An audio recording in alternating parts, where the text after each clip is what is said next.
Okay. All right. We're going to walk through and talk about merge requests and review apps, which are so cool. All right. So merge requests. What are they? I'll start.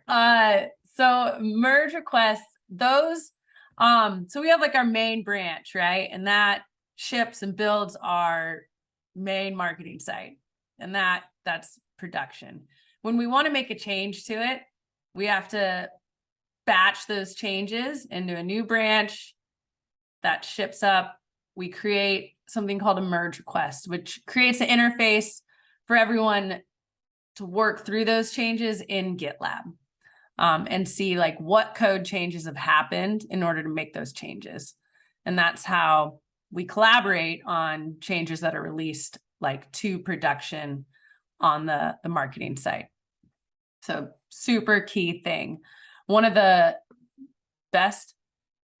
neatest features that GitLab has are these things called review apps, which essentially spins up a whole replica of the marketing site, but then also includes the changes that are in that merge request.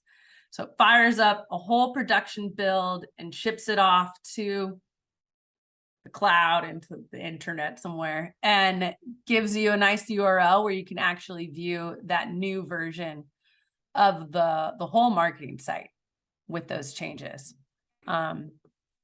And that is like the coolest thing. So instead of having one dedicated staging server, staging dot whatever, we have staging sites for every merge request that is open for buyer experience. Now, if you take that over to the www version, that we could have 1,000 merge requests open. So it's 1,000 staging sites, which allows us to like really scale all of them. Gets a little tricky because then you have all those changes happening at the same time, and you can have many different versions of the site based off of review apps. And that can get a little tricky when coming into review. You can review one merge request and it looks totally different than the other. And that can be why. Any questions there? We're good? All right. So review apps. I'm going to share my screen and walk through this merge request I've been working on. So this is for creating the support services template. And here's the merge request where we're working on that. So when do we use back a bit? How did you start the merge request, or how did you create a merge request? How do we create a merge request? Well, let's see. What is the best way to do that? Oh, okay. We can go to... You don't need to create a new one, just like, what are the steps? Yeah, actually, I can create one. So I'm going to go back to our epic here for the support services. And it's comprised of 3 issues. The first one is we're planning the support services template. We've completed that step. What we're doing right now is we're creating this template. But the next one, once we create the template and we push that to the repository, we're going to actually release the template. So turn it on so it's live in production. And we have a separate issue for that here, which is releasing it. Now, one of the other super cool GitLab feature, this one's actually my favorite, because we now have our own digital experience group, and our buyer experience repository is in the digital experience group, and the issues where these code changes are happening are in the repository. We get this super freaking cool button called Create Merge Request, and I can do that right now. Like, bam!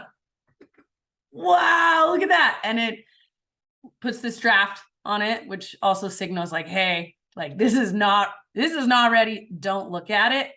And then it's putting our boilerplate template in it.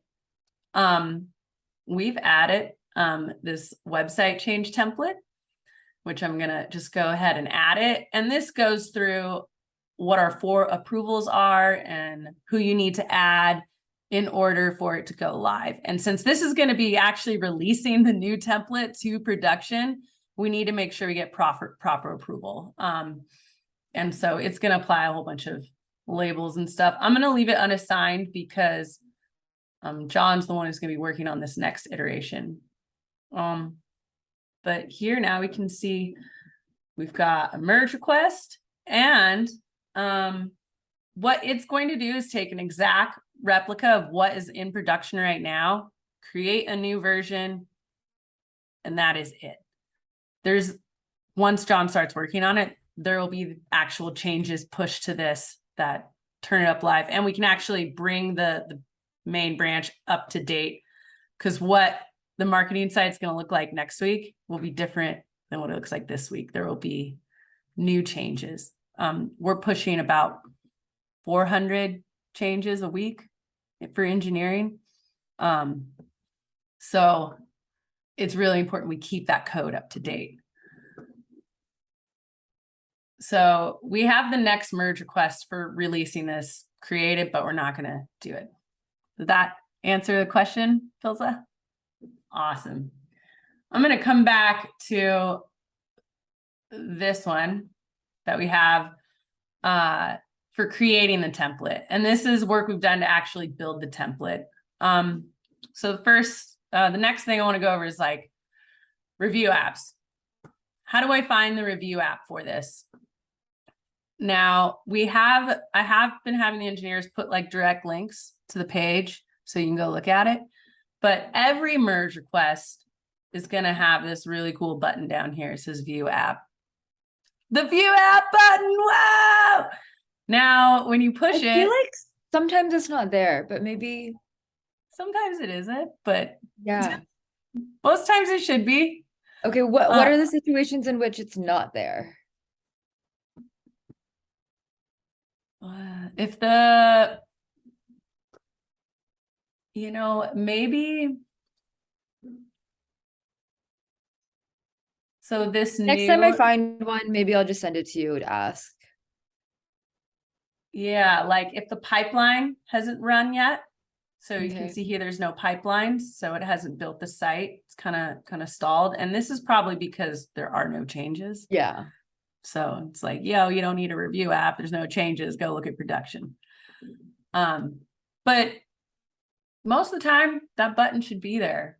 So if you click on that, it's going to take you to this version of the marketing site from those code changes. And it's going to give you, oh, there goes my earbud. You're going to see this big, long URL.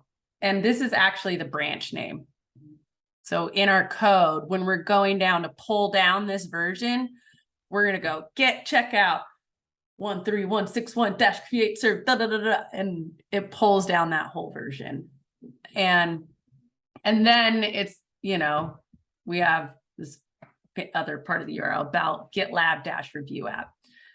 This part will change for every review app. And the tricky part is if you click on it, it's always going to take you to the home page. Home page is there. So you'll need to go back to the merge request, and it should be, this says support services creation. I would like to see instead of like review app, like this is the URL of the pages that need to be changed. And you can just come over here and go snap services. And it opens up the page. It's been changed. And you can also navigate to any other page. And this is what our engineers do. And Filza and project designers should also do is just like making sure there aren't any regressions, if we've updated the hero component, because this services template and that hero component is used elsewhere on the site, probably we need to like kind of double check and make sure there aren't any regressions, because that same code is repeated throughout the site. Is there any automation testing we can build so we're not having to regression Oh, test every time? oh yeah, we can.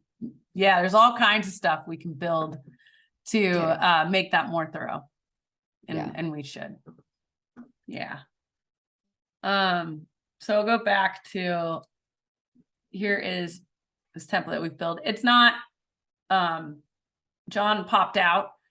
So it's mostly there. There are still definitely some final tweaks we need to do, which we'll do actually next week. All right, when do we use review apps and when do we not use review apps? This is the big one. If a merge request is open, review app is valid. We can use it. If the merge request is closed, it's gone. It's in the trash and it's not valid for stakeholders or anyone to look at. It's now out of date.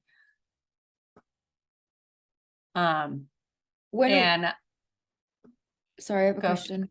Yeah. When we're looking at the review app or we're sending it to stakeholders, where would you like feedback on that app? In the merge request? 100%. Yeah. Always, once there's a merge request open and associated with changes, and there's feedback on those changes, that should all happen in the merge request. And how will we know that those changes have been made? Will the engineer have to comment on our response to say, I've made these changes? Yeah, they should say, I've made these changes. There's also, or the other thing is they can resolve a thread. So this is not related to changes, but let's say it, hey, we need to make these changes, here's some more changes. They can come and say resolve thread. And you can't merge unless all the threads are resolved. Okay. That is a blocker for merging something to production. Yep. And all right, commits, pipelines, changes tab. This is, I think, will be really good for y'all to just like understand what these are, and also maybe take a peek every once in a while. Commits. This is a cool one. This shows the different, like we batch our changes into a commit. So we'll make a bunch of changes and then make a commit, says what we've changed, and then push it up. It's kind of like versions of Word doc, I guess is the way to do it. And so we can see that John made 3 commits to the services page here last week. And then I've done 3 this morning. 1, adding the form component to this template. 1 for ignoring the services template build, so it doesn't actually build into production, but this code will ship. And then this one is like, we do a yarn lint fix, and always gets me every time I'm pushing something up and I have to do that one. That one's annoying, but it's important. But this also kind of tells you the amount of work that has been going into a template. So if you open a merge request and you see 100 commits, red flag. Like we generally want less than like 10 commits per merge request. Sometimes that goes up to 20. You start seeing like 40, 50. It's like, ooh, something's going on there. Pipelines, every commit, well, it looks like almost every, if you do a bunch of commits close together, it'll only be one, but this is like every commit and you push it up, that's going to kick off a new pipeline, which is going to rebuild the review app and push that up. So then the review app will have changed from the last time you've looked at it. So if you're looking at a review app and then you go and look at it tomorrow and you see there's 10 more commits, that review app has changed since the last time you've looked at it. Now, hopefully those are the changes you've asked for, that you've made in the rethread. And if they're labeling their commits easily, you should be able to actually go in here and say, oh, okay, I can see those are the design changes that they've been making. Gives you another way to check in on those changes. And then this last one, changes. These are the actual files that have been changed in order to make this change. A lot of changes. And this is just a good one to like peruse down. Again, we want to see this changes tab. The lower the number, the better. You know, we don't want to see 100 changes per merge request, because that means we have to go and review all those 100 changes. One piece of code is used many places on the site. Like, it just gets real messy.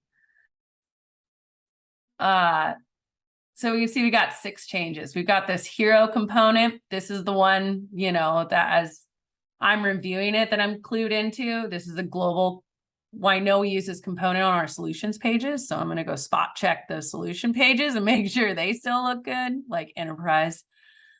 Don't worry about like all this code stuff. And then again, support copy markdown. That's a big one. That's like all of our markdown copy on all the support pages. Definitely need to go regression, check out that. Whole bunch of stuff, a lot of changes. Now this is the big one, content services YAML. This is the actual content for our new page. So we can see, you know, professional services, the description, and this is where all the content is living. So if we, you know, let's see, we'll go, so reduce market time by accelerating adoption. I come over to the review app. I can see, oh, there it is. It's cool. Let's say I want to like come a little farther down. I notice, let's say, oh, that title's wrong and I know it's wrong. And come over to this YAML file and find, oh, here is where that actual title is. And you can even make a comment directly in this file saying, yo, not yo, hi, please change this to something else. And that'll let us know exactly like that's the content that needs to change. Now that's kind of like a power user move.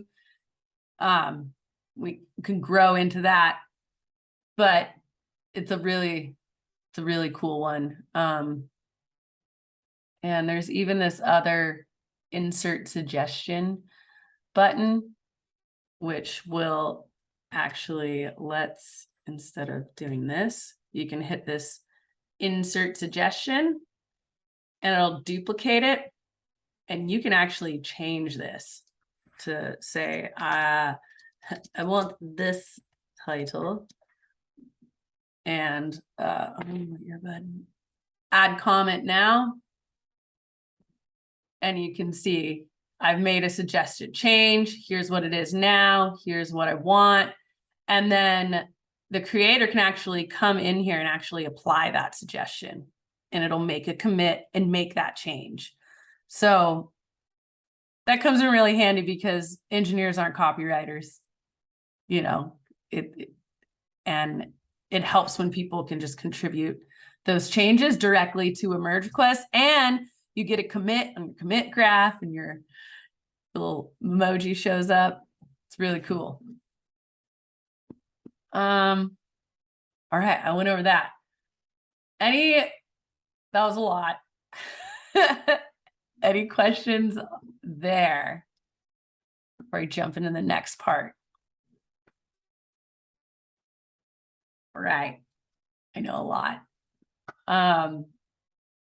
What do I want to do next?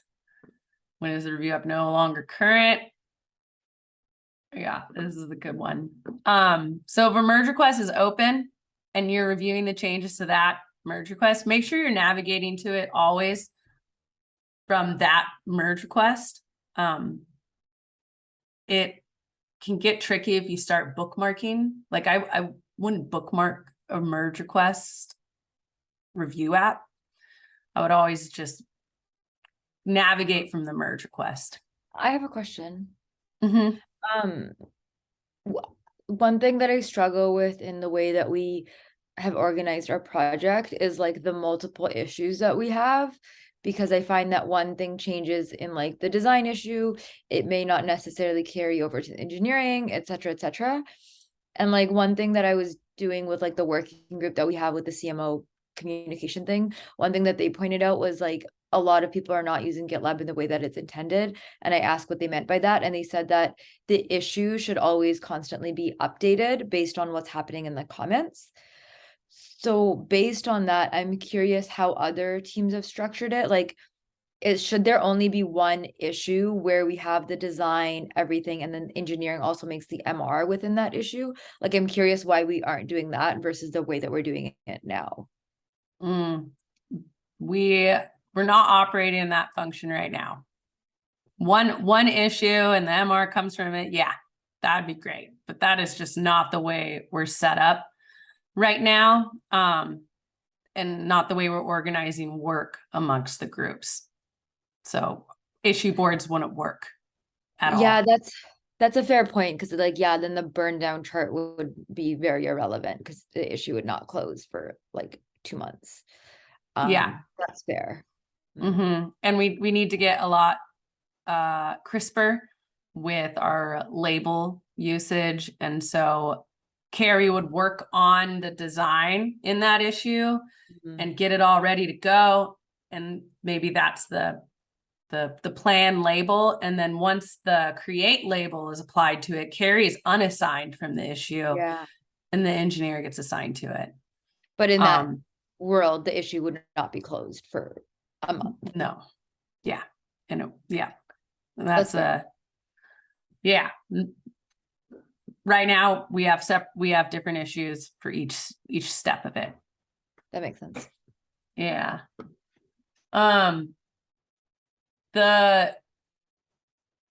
Once we start designing something or once we start building it and the design has changed, like we won't know unless we're told in the engineering issue. I would almost recommend creating a new engineering issue for the next iteration of the template. Yeah. Yeah. It just becomes really hard to like track work when there's like 4 or 5 issues per like one body of work. But I also see the other side of the burn down charts and the impact to our metrics. Yeah, I like epics. Yeah, I do too. The way that I've been able to work with that. So back to that, the support services template, can see that there'll be the 3 issues. And then that's the way that I'm able to split that work amongst who's doing it, and plan accordingly. I think there's another one that's actually a good demonstration of we had. Yeah. This support, when we actually built the support template, there's an epic and there's many issues, like you're saying, related to this. And so now I can see like all the work that's gone into this template and now it's closed. There's actually a new one that came in. And so I just labeled it regression. And so now we're going to start working on the regressions related to that. And that's a new chunk of work, a new block of work that I need to plan. And there might be design issues that come out of that. Yeah. And if there are, we'll need to create new ones. I've got another meeting, but this was helpful. I'll touch base with you, Lauren, and Carrie a little bit later, just around what our next search nav support priorities are and just how we want to structure it. Because Michael also gave me feedback that like the epic should have information, but I'm like unclear of what we would have in the epic. Because to me, I'm just using that as like an organization vessel for the other issues. Yeah. So, yeah. Yeah. Okay, well, thank you. Thank you. Was there anything? Well, all right. Bye.